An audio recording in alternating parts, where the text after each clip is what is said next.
প্রভাত সকলকে, আশা করছি সকলেই ভালো আছো। সকালবেলা ঘুম থেকে উঠেই দেখি ওরে বাবা কি কুয়াশা পড়েছে। বাড়ির পেছন দিকটা কুয়াশায় কিছু দেখতেই পাচ্ছি না।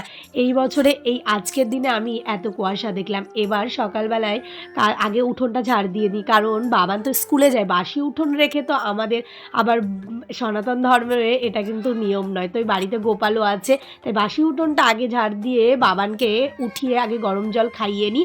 গরম জল খাইয়ে তারপর বাবানকে আমি কিন্তু স্কুলে পাঠাই, টিফিনটা খাইয়ে দিয়ে টিফিন গুছিয়ে দিয়ে।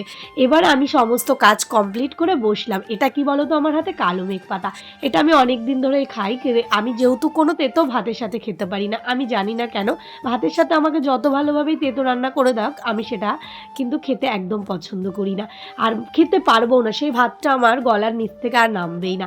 আর এবার আমি সমস্ত জলের কাজ হয়ে গেছে, এবার মোজাটা আমি আরেকবার পরে নিচ্ছি, কারণ আমাদের ওই সানে এত ঠান্ডা, হাঁটা যায় না, আর অল্পতেই আমার ঠান্ডা লেগে যায়।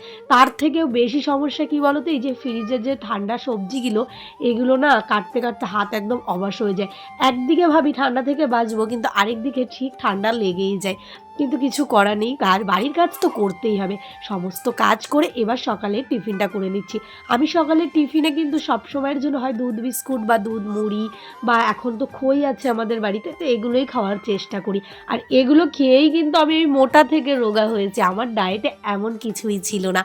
বাড়ির খাবার আর হেলদি টেস্টি, আর দুধ খেলে না আমার ভীষণ ভালো লাগে। শুধু মানে দিনটা খুব ভালো যায়, আমি ভীষণ ভালোবাসি।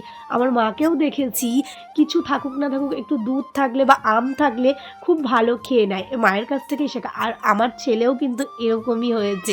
মানে ওর দুধের কোনো জিনিস দিলে ব্যাস ওর কোনো না নেই।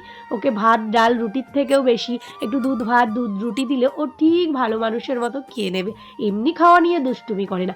আর এদিকে ঝাড়াঝুড়ি চলছে, কারণ এবার আমাদের ঘরবাড়িগুলো পরিষ্কার করতে হবে। তোমাদেরকে বলেছিলাম না, আমার একটা জায়ের মেয়ে হয়েছে, 1 মাস পূর্ণ হয়ে গেছে।